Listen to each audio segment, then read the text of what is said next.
Welcome to How to Craft, where we serve up the supernatural with a side of the unexplained.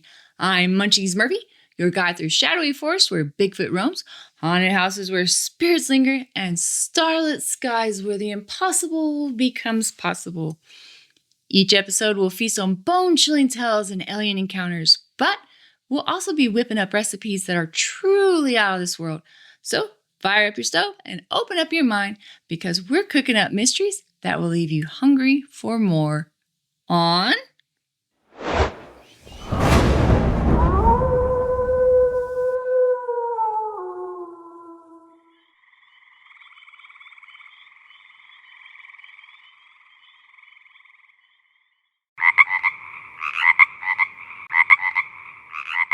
Like so many tales and legends before, this one starts on a late, dark night on a desolate road with a lone driver, tired and weary from a day's work as a salesman. Or was it a fry cook? Either way, the gentleman was alone, tired, and eager to get home. As his car rounded the bend, shadowy figures suddenly appeared in the headlights. Worried and intrigued as to what somebody would be doing near the river at this hour, he pulled over, only to be met with a shocking sight. 3 frog-like humanoids by the riverbank, illuminated in the headlights of his car. Suddenly, a smell of almonds and alfalfa fills the air, as if to exaggerate the already peculiar happenings. He then notices one of the creatures lifting its leathery arm towards the sky, and a blaze of blue sparks flies into the air from the wand-like thing it is holding. The creature stares at the driver, giving him a look as if to warn him of the terrible things that could happen if he stayed any longer. Terrified, the man jumps into his car and speeds off into the night and drives straight to the police station to relay the frightening scene he had just witnessed, thus creating the legend of the Loveland Frogman.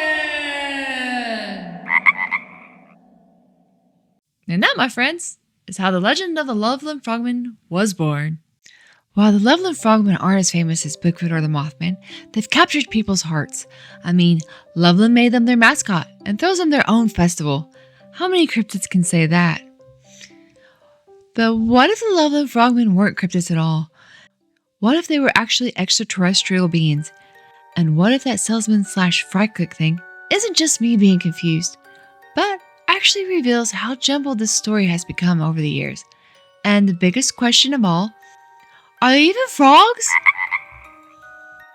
Unlike the many tales told about the frogmen, this one doesn't start with a late night driver. It starts with Leonard H. Stringfield and Ted Blecker, 2 UFOologists tracking flying saucers and searching for little green men. While gathering information on UFO sightings around Cincinnati, Ohio, they caught wind of a possible alien encounter 28 miles away in Loveland. Leonard would later call this the Bridge Case in CRIFO Orbit, a newsletter dedicated to UFO investigations.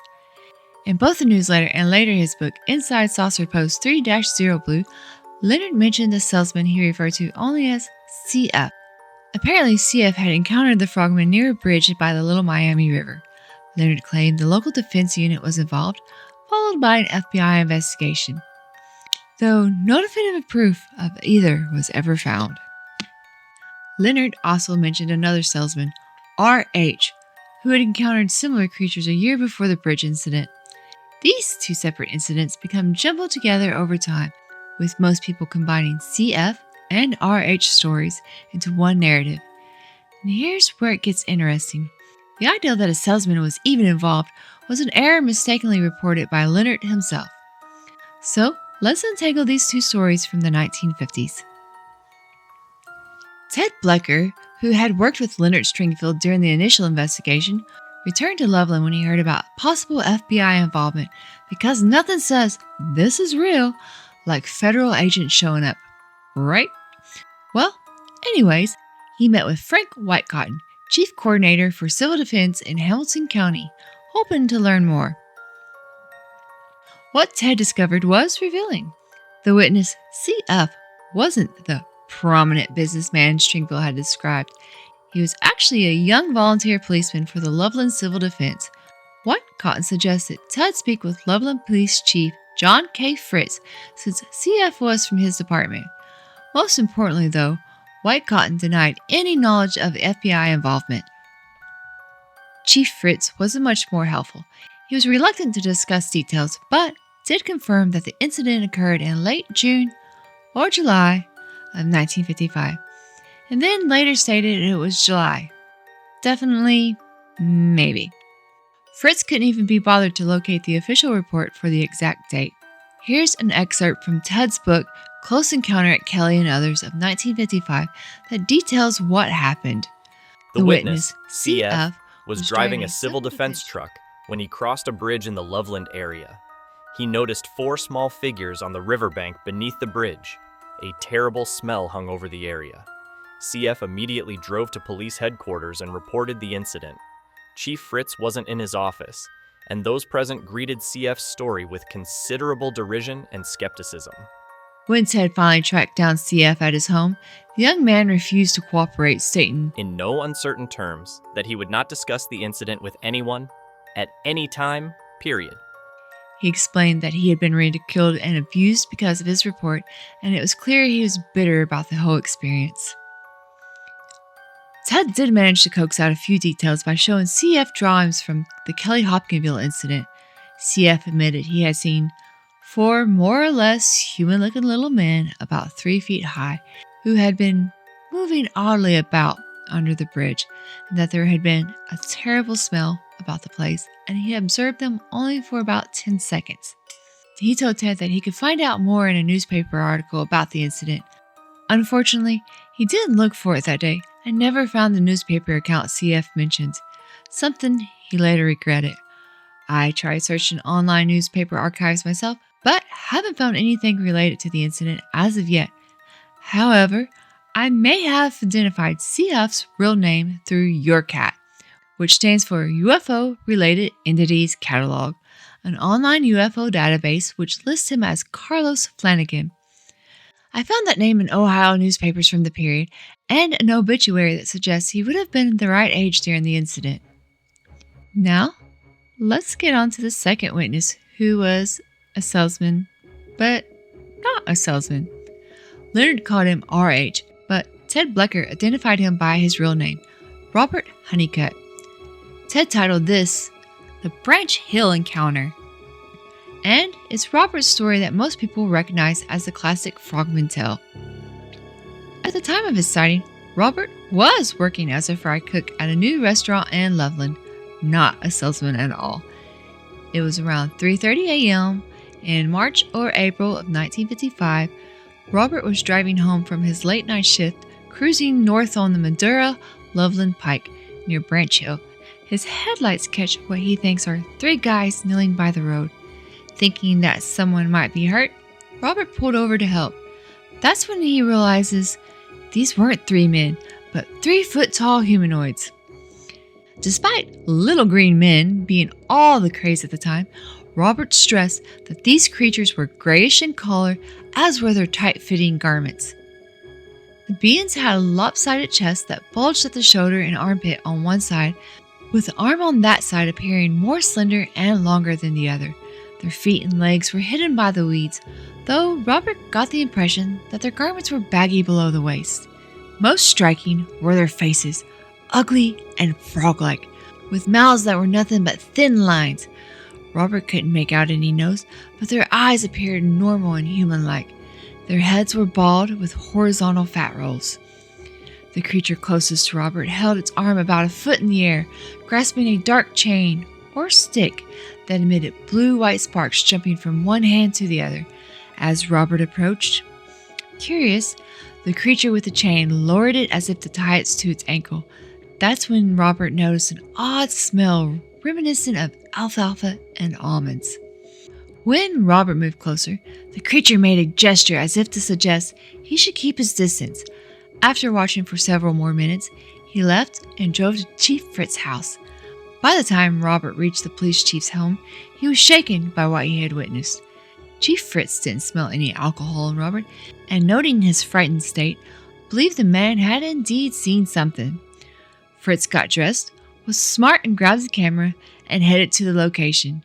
But by then, the creatures, of course, were gone. Fast forward to March 3rd, 1972. The Frogman had quietly slipped into local folklore, far from Officer Ray Shockey's mind that night. While patrolling Kemper Road near the Little Miami River, Shockey spotted something in the road.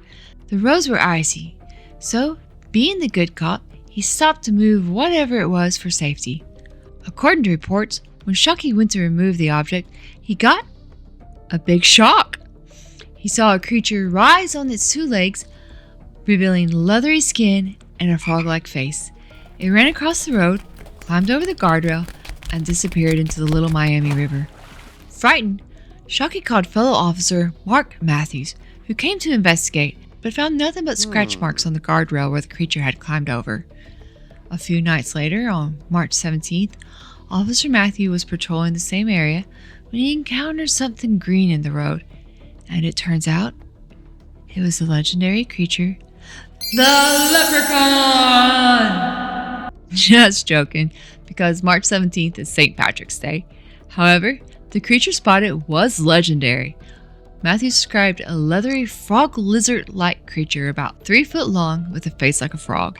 Taken aback, Matthew thinks, if I don't shoot this thing, nobody's gonna believe me.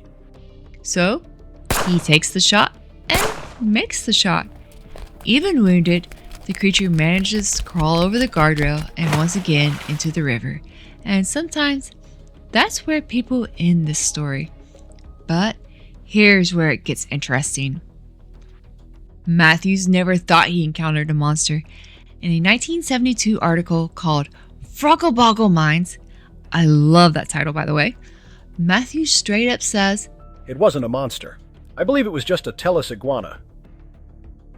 According to an email that Matthews sent years later to a Cincinnati WCPO reporter, here's what really happened. I shot and killed the creature, which turned out to be a 3 to 3.5 foot tailless iguana. I brought it to the police station where Shockey confirmed, yeah, that's what I saw. Matthews blamed the story grown over the years on urban legend books that leave out the important details. And tales will grow taller over the years, unless you're that poor Tellus iguana. Which ironically, his tail did kind of grow over the years. So, was it a monster? Or just the monster of a cover-up? Our most recent sighting brings us into the smartphone era, a time when cameras are literally everywhere. It all started with a wildly popular augmented reality game that launched on July 6, 2016. This game got everyone, and I mean everyone, including grandmas, off their couches and out into the world. If you haven't guessed yet, we're talking about Pokemon Go. Sam Jacobs and his girlfriend were among those players when Sam caught something way cooler than an armored Mewtwo at Lake Isabella. In an email to several news outlets, he wrote, We saw a huge frog near the water. Not in the game. This was an actual giant frog. Then the thing stood up and walked on its hind legs. I realize this sounds crazy, but I swear on my grandmother's grave this is the truth. When they got to his girlfriend's house, her parents told them about the legend of the Frogman. Sam described the creature as standing about 4 foot tall, adding, Not sure if it was a frogman or just a giant frog. Either way, I've never seen anything like it.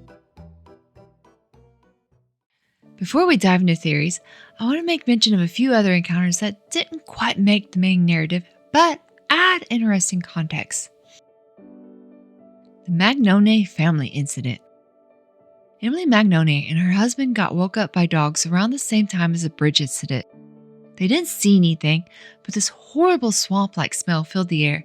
It was so bad, they had to close their windows.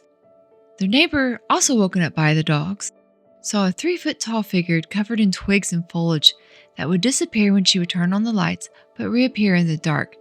Ted Blecker said she might have been just seeing a bush, and that's why it would disappear when the lights came on.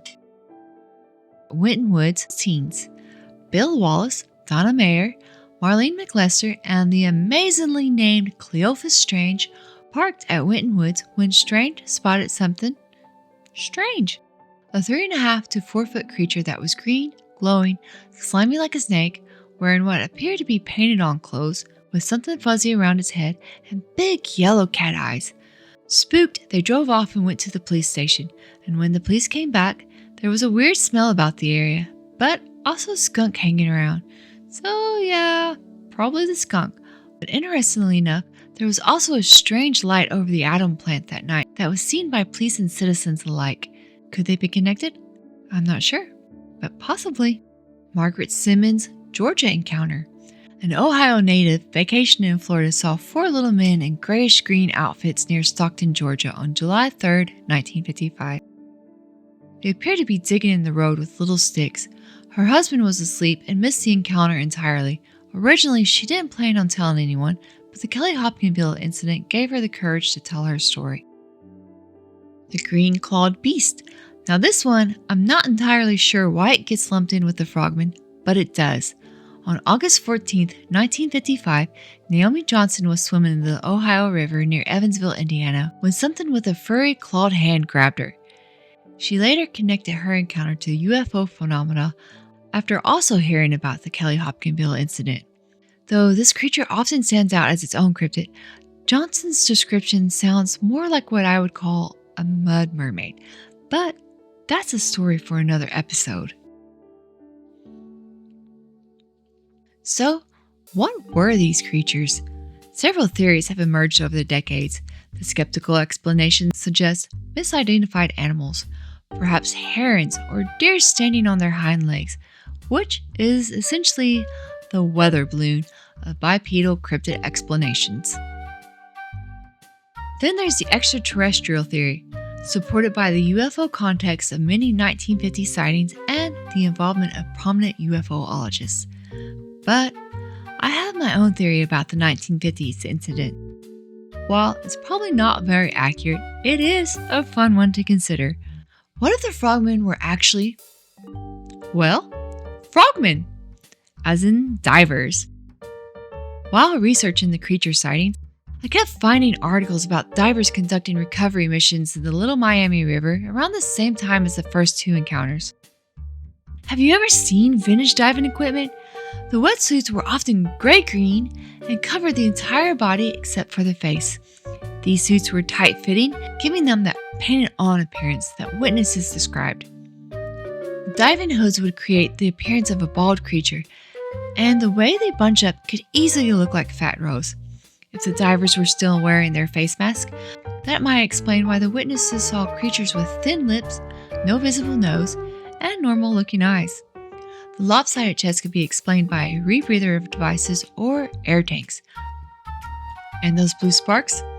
Perhaps the divers were doing underwater welding, a common task for military or industrial divers.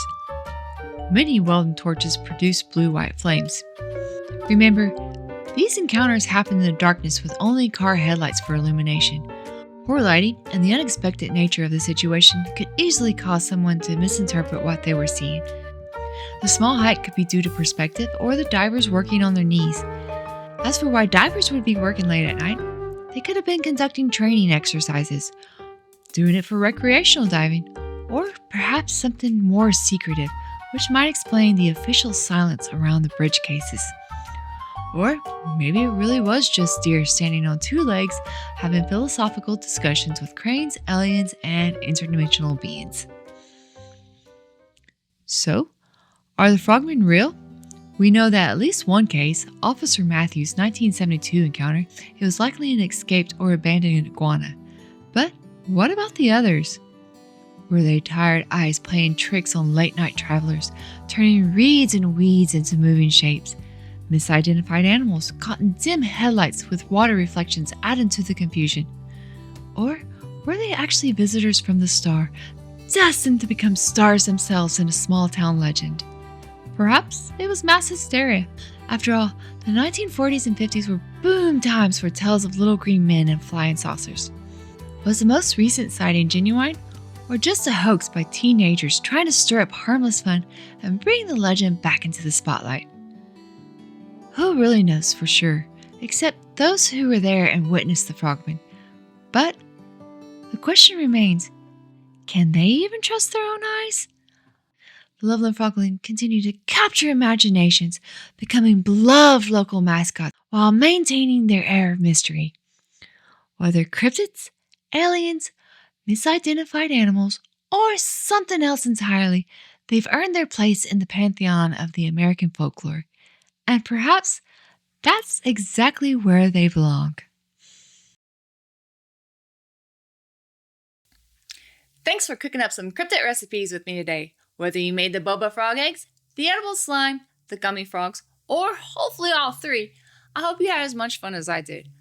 I'd like to see what you created, so tag me on Instagram, Facebook, or Pinterest at Howl2Craft. That's HOWLTOCRAFT.